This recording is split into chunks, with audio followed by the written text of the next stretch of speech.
जायते शूद्र संस्कारात् द्विज उच्यते वेद पाठी भवेत् विप्र त्रिवी श्रोत्रिय उच्यते।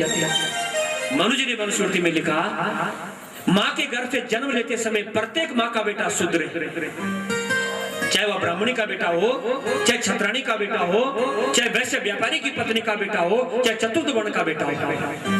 जन्मनाम जायते शूद्र, जन्म लेते समय प्रत्येक माँ का बेटा शूद्र है। संस्कारात् द्विज उच्यते। आइए भाई, अब माता पिता उसका संस्कार करेंगे।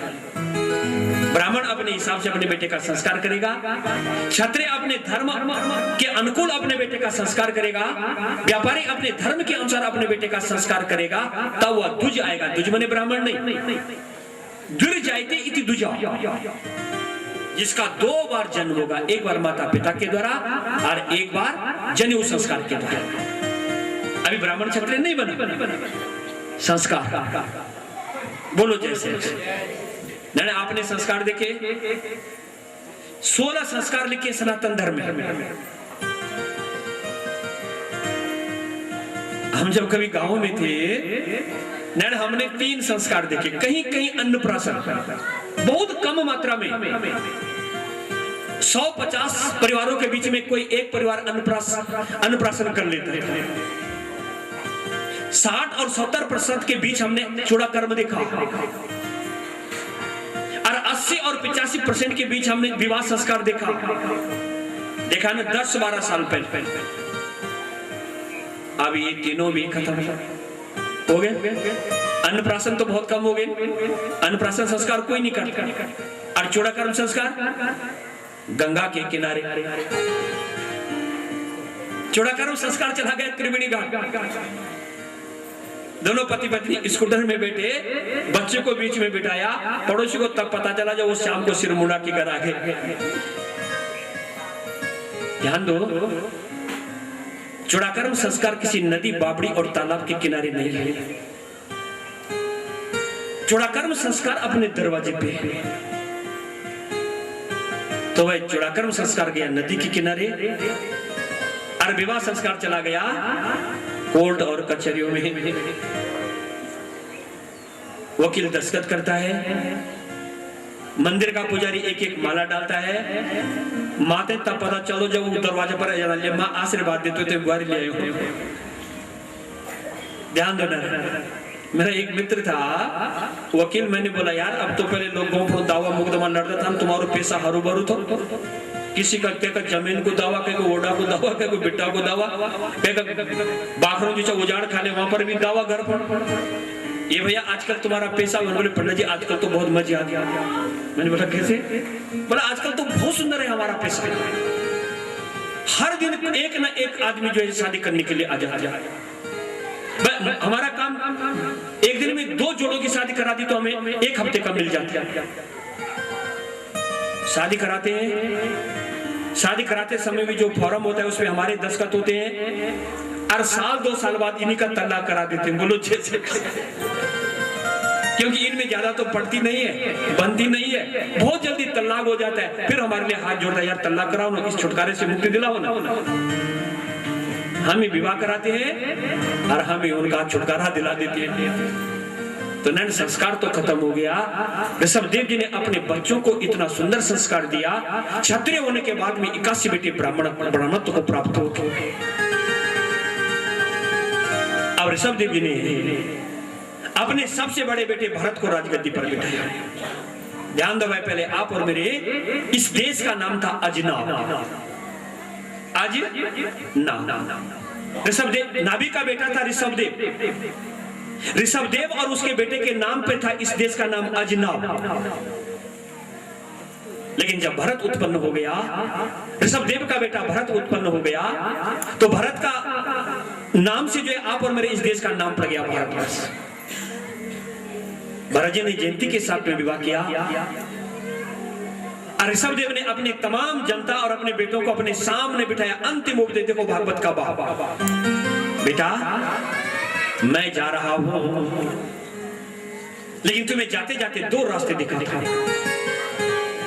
बोले नायम देहो देहबाजाम लोके कष्टान कामान नरहते विभुजाम च तपो दिव्यम पुत्रका ये न सत्वम शुद्धि तस्मात् ब्रह्म सौख्यम त्वनंतम।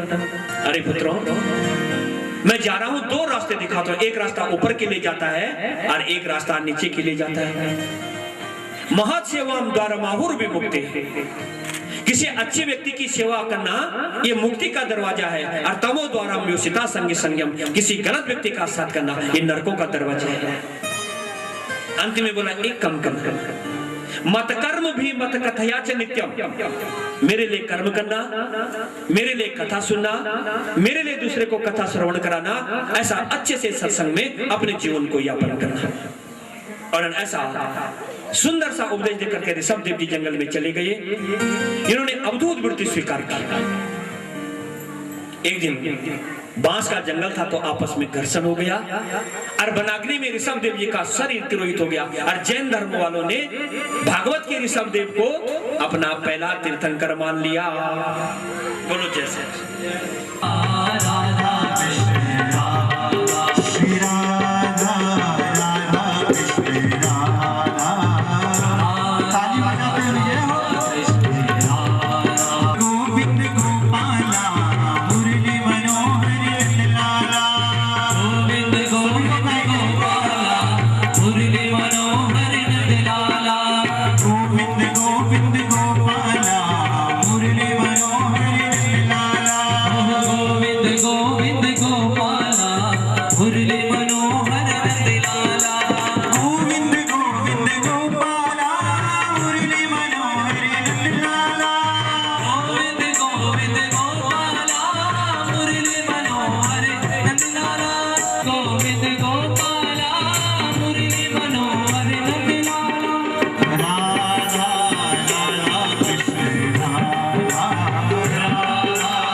हाथ बेटा तुम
सभी भक्तगणों से निवेदन आप लोग शांति व्यवस्था बना करके पूज्य सद्गुरुदेव भगवान से पुष्प रूपी आशीर्वाद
किन्न करोति पापम।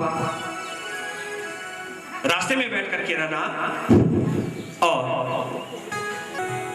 अगर अच्छाई से सीधाई से पैसा मिल गया तो ठीक, वरना उसकी गर्दन काट देना और उसकी जेब से जितना भी कुछ है वह धन ले जा करके अपनी बीवी और बच्चों का भरण पोषण करना। उनके गांव में दो संत पहुंचे, तो सामने बच्चे खेल रहे थे और दोनों संतों ने बच्चों के पास में जाकर के कहा, बेटा क्या तुम्हारे गांव में कोई धर्मात्मा है? बोले प्रथम भगति संतन करि संगा। देखिए गोस्वामी जी ने रामचरितमानस में लिखा, बच्चों ने कहा क्यों संत जी? बेटा रात हो गई और एक रात बितानी है, उस एक रात बिताने के लिए किसी सत्संगी का घर चाहिए। और वे बच्चों ने बालक बानर एक समाना, बच्चों ने मजाक में बोल दिया, संत जी हमारे गांव में सबसे बड़ा धर्मात्मा ये अजामिल है, लुटेरा है, डाकू है, लेकिन संत लोग विश्वास कर गए। अरे बच्चों के कहने से बोला महाराज ये सामने वाला घर है उसका, बहुत बड़ा धर्मात्मा। बोले महाराज आज्ञा, बेटी रात हो गई तो थर थर कांप गई, नहीं महाराज आप अन्न मांगो, धन मांगो, वस्त्र मांगना, जो मांगोगे मैं दुगनी भिक्षा दूंगी, लेकिन आपको रात्रि का विश्राम नहीं मिलेगा। मैं तेरे को चोर दिखाई दे रहे, क्या लुटेरे हैं, क्या डाकू हैं? अरे तेरे पिता से लंबी उम्र की, तेरे पिता से ज्यादा उम्र के हैं, वृद्ध संत हैं। और नरवैश्या रोते रोते संत के चरणों में गिर गए। नहीं महाराज गलत मत सोचिए, ध्यान दो भाई, मैंने एक दिन कहा नहीं है, चोर मेरे घर के अंदर वास करता है,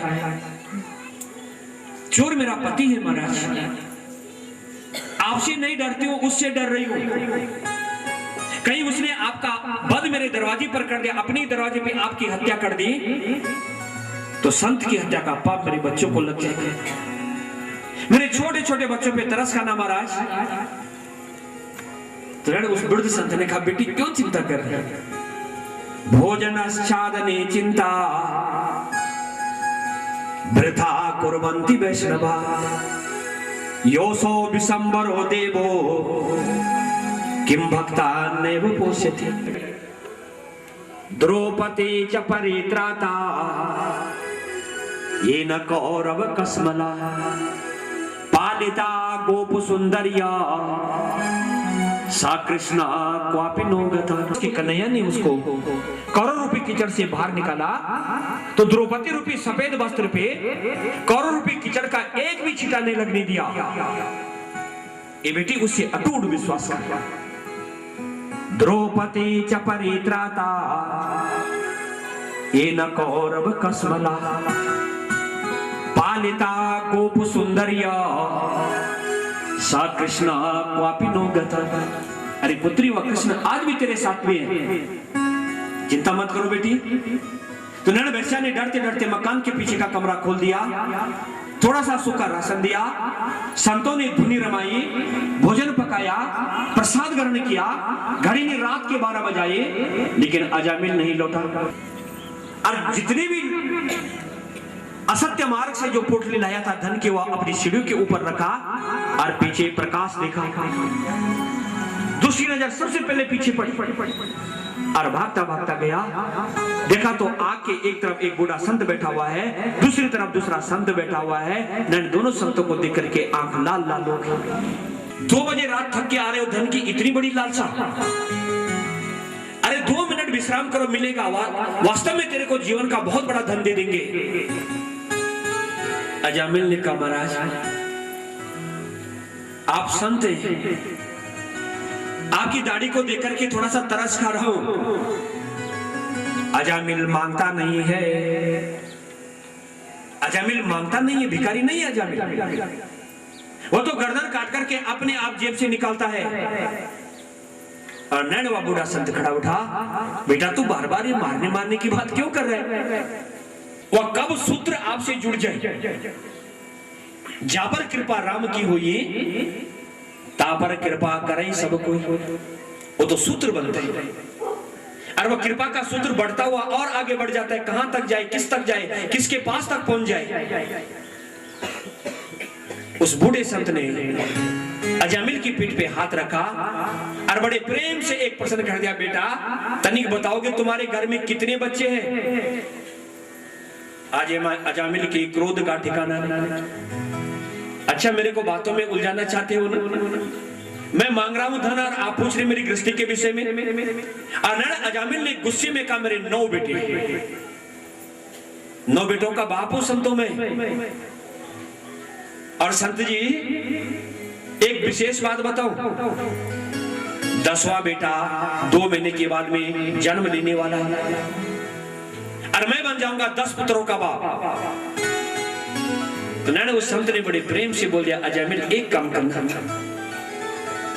9 बच्चों का तो तूने नाम रख दिया होगा, बड़े बड़े हो गए होंगे, लेकिन अब जो तेरा वो 10वां बेटा होगा उसका नाम नारायण रखना। बोले वृंदावन बिहारी लाल की। उसका नाम नारायण रखना। और जैसे ये 4 अक्षरों का संयुक्त स्वर नारायण, 4 अक्षर है, अजामिल के कान में गया, आराम से खड़ा उठा, बोला कहां उलझ रहा हूं मैं। ध्यान दो भाई, कृपा। कहां तो गर्दन काटने के लिए चला था, म्यान में तलवार को रखा, बोला ये संत तो अपने आप मांग चूम करके खाते हैं, ये मेरे को क्या दे सकते, मैं तो गलत आदमी से भिड़ गए। और सीधे तलवार को म्यान में रखा। तब तक घड़ी ने सुबह की 4 बजा दिया, ब्रह्म मुहूर्त हो गया। अजामिल अपने घर और संतों को लगा, हमने भी अजामिल को बहुत बड़ा धन दे दिया। बोले कबीरा सब जग निर्धना, धनवंता नहीं कोई, धनवंता ही जानिए, जाको राम नाम धन होय। कबीरदास जी ने कहा, 1 लाख 2 लाख करोड़ रुपए रखने वाला व्यक्ति धनवान नहीं हो सकता। धनवंता ही जानिए, जाको राम नाम धन होय।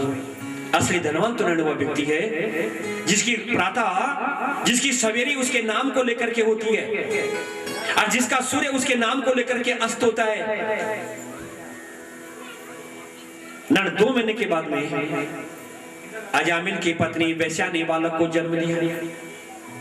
आज नामकरण संस्कार था।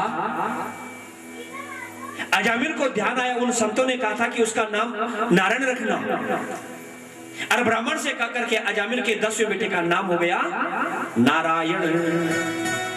अब तो भाई बहुत विचित्र स्थिति है। अजामिल कैसे चोरी करके लाता है, कोई अच्छी सी वस्तु दिखाई देती है, उसको अपने 9 बेटों से छुपा करके लाता है, ले नारायण खा। वैसा कहती नारायण जाग, ये नारायण उठ, ये नारायण सो। यानी कि न जाने दिन में कितनी बार वैसे नारायण के नाम का उच्चारण करती है, और न जाने कितनी बार अजामिल नारायण के नाम का उच्चारण करता है। यानी कि माँ और बाप का इस छोटे बेटे से बहुत ज्यादा स्नेह हो गया। बोलो जैसे वो तो ये नहीं, बड़ा बेटा तो बाबा ज्यादा प्यार करता। ध्यान दो, जिनके 3-3 4-4 है, अब तो एक ही है। बड़े बेटे को पुरुष ज्यादा स्नेह करते हैं, और छोटे बेटे को ऐसा सुना, छोटे बेटे को माँ और बीच को बेटा हरिद्वार। किसी भी सन्यासी को पूछिए, बोला महाराज आपका कौन सा नंबर, कहता यार मैं बीच का हूं। तो लेकिन नैण भागवत जी के इस छोटे बेटे में माँ और बाप का दोनों का बहुत ज्यादा स्नेह हो गया। अंतिम समय था, अजामिल की चारपाई गौशाला के सामने लगी हुई थी। जीवन भर पाप किया नैण अजामिल ने, सदा दुराचार रता विमार्ग गा। अजामिल हमेशा उल्टे रास्ते पे चल। अजामिल को लेने के लिए यमराज के सेवक पहुंचे। विकराल सा स्वरूप था, लंबी लंबी दाढ़ी, काले काले काला सा स्वरूप, लंबे लंबे नाखून। और जैसे अजामिल ने यमराज के सेवकों को आते हुआ देखा, जोर जोर से अपने बेटे के लिए चिल्लाने लगा, दूरे क्रीडेन का सत्तम बालो नारायणो भयम। दूर खेलने में आसक्त जो उसका बेटा था, अपने बेटे को बार बार आवाज लगाने लगा, ए नारायण मेरी रक्षा करो। और अंतिम समय की आवाज ना रा या, ये अंतिम समय की आवाज भगवान के धाम में गई। और अपने 4 पार्षदों को बुलाया, नंद, सुनंद, जय और विजय। बेटा पृथ्वी लोक में जाओ, और पृथ्वी लोक में जाकर के देखो कि मेरा भक्त कोई बार बार मेरे को याद कर रहा है। और तीनों ने, चारों ने सुंदर सा भगवान के समान पीत वस्त्र पहना, चतुर्भुज धारण किया, दिव्य विमान पर सवार हुए, और अजामिल की खाट की बाईं तरफ खड़े हो गए। सर्वे पीत पला साक्षा पीत कौशेय वाससम। ये राजा चारों ने पीला वस्त्र धारण कर रखा था। अजामिल कभी इनको देख रहा है, नैन कभी इनको देख रहा है। और भगवान के सेवकों ने यमराज के सेवकों से कहा, भैया आप लोग, बोले धर्मराज के सेवक, बोलो जैसे। तो भगवान के दूतों ने कहा धर्मराज के सेवक। तो ये भैया थोड़ा तनिक धर्म की परिभाषा बताना, बहुत कठिन है। अगर शास्त्रों में कुछ कठिन है तो वह धर्म की परिभाषा है। धर्म माता पिता की कमाई संपत्ति का नाम नहीं है, और खास नहीं कि मेरी माँ या मेरा पिता जिस रास्ते पे चला होगा मैं भी उसी में चलूंगा, वह धर्म है नहीं। धर्म तो संस्कृत के ग्रामर में धीरे धारणी धातो धार्यते अनेना इति धर्म, धारण शक्ति का नाम हो गया धर्म, मन की स्वीकार्य वृत्ति का नाम हो गया धर्म। यानी कि जिस अच्छाई को आपके मन ने स्वीकार किया कि मुझे इस अच्छाई पे चलना है, वह आपका धर्म बन गया। यमराज के दूतों ने कहा, मित्रों, वेदा परिहितो धर्म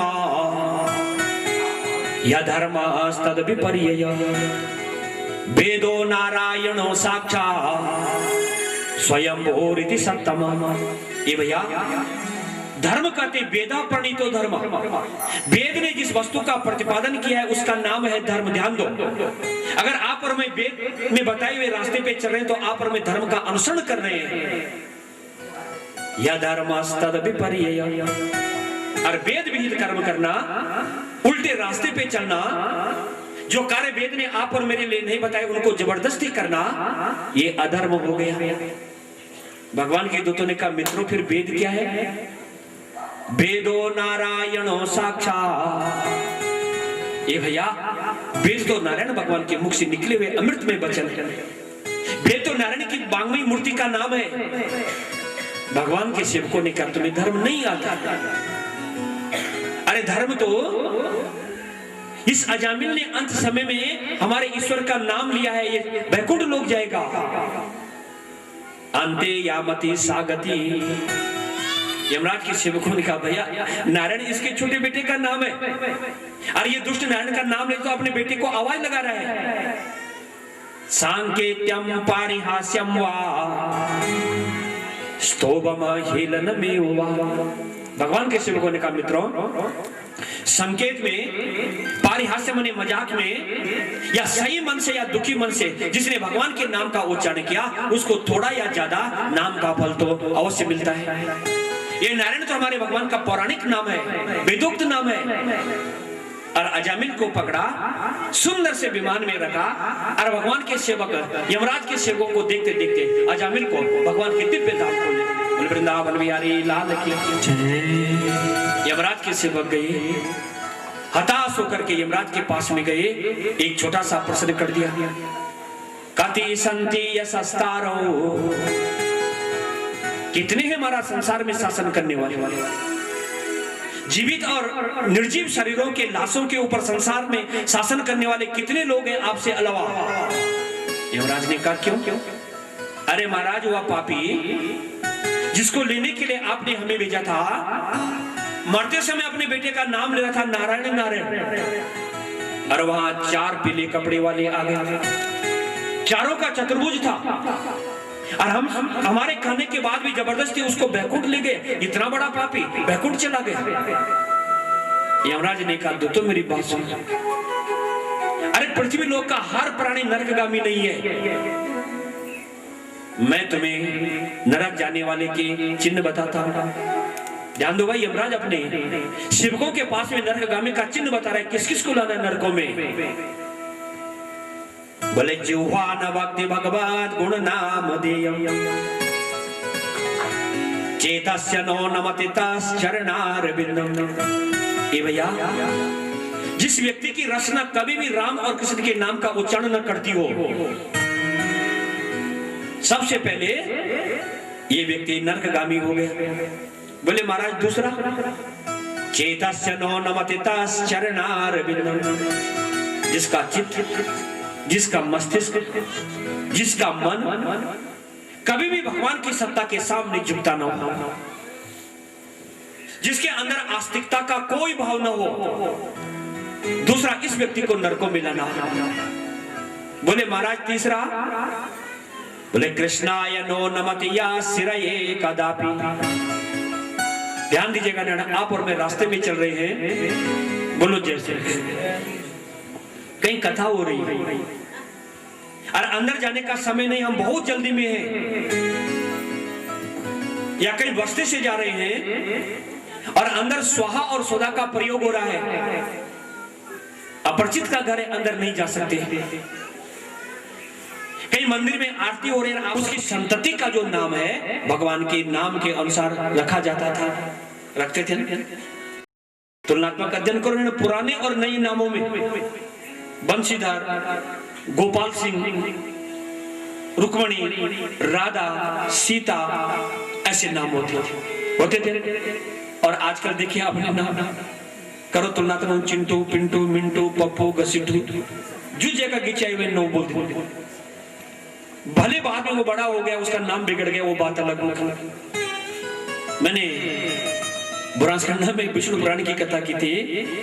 तो विष्णु पुराण में 3 अध्याय में नामकरण संस्कार है। तो वहां व्यास जी ने लिखा कि नाम, माँ को जब बच्चे का नाम रखना हो तो नाम बहुत लंबा भी नहीं होना चाहिए, नाम बहुत लंबा नहीं होना चाहिए, 2.5-3 अक्षर से ज्यादा नहीं होना चाहिए, और नाम बहुत छोटा भी नहीं होना चाहिए। नाम जो मां रखे उसका कोई ना कोई अर्थ निकलना चाहिए। हर व्यक्ति को अपने नाम का अर्थ आना चाहिए। आपने हिंदी लिटरेचर में पढ़ा होगा, शब्द 2 प्रकार का, एक सार्थक और एक निरर्थक होते हैं। जैसे मैं बोलूं बैठो भाई साहब चाय वाई पी के जाना, खाना वाना खा के जाना, पानी वानी पी लो, तो देखो उसमें एक सार्थक शब्द लगा, एक उसकी सुंदरता को बनाने के लिए पीछे से एक निरर्थक शब्द जोड़ दो। तो बोला मैया जो बच्चे का नाम रखे उसका कोई ना कोई अर्थ निकल जाना चाहिए, नाम बिना अर्थ का बिल्कुल भी न हो। आगे विश्वरूप जी का चरित्र राजा परीक्षित ने कहा 7वें स्कंद में, समा प्रिया सूर्य ब्राह्मण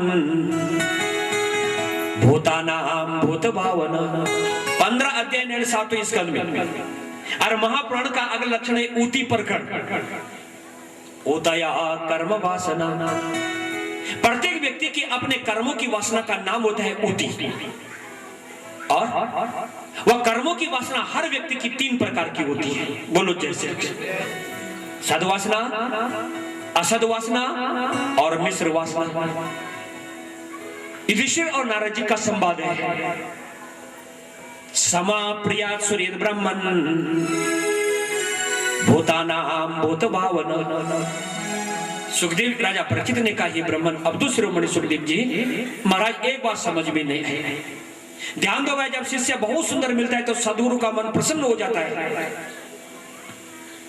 जहां में राजा परीक्षित ने प्रसन्न किया, सुखदेव जी ने एक ही बात कह दी, अहो राजर्षि सत्तमा, ए राजर्षि तेरी मां को धन्यवाद देना पड़ेगा, जिसने क्षत्रिय वंश में तेरा जैसा ज्ञानी बेटा उत्पन्न किया।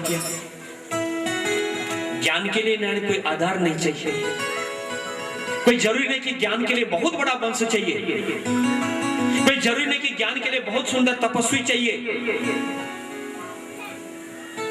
तो राजा परीक्षित ने कहा महाराज ऐसा क्यों हो गया? जैसे एक मां के लिए अपने दोनों तीनों बेटे बराबर होते हैं। सुखदेव जी, ये दैत्य और देवता तो एक ही परब्रह्म परमात्मा की संतान है, फिर बार बार इंद्र के लिए इन दैत्यों का वध क्यों हो गया? सुखदेव ने कहा नहीं राजा, गोप्य कामाद भयात कंस्या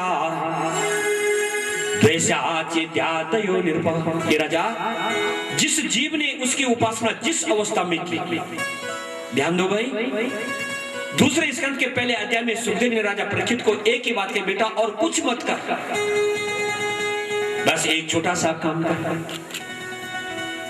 तस्मात् भारत सर्वात्मा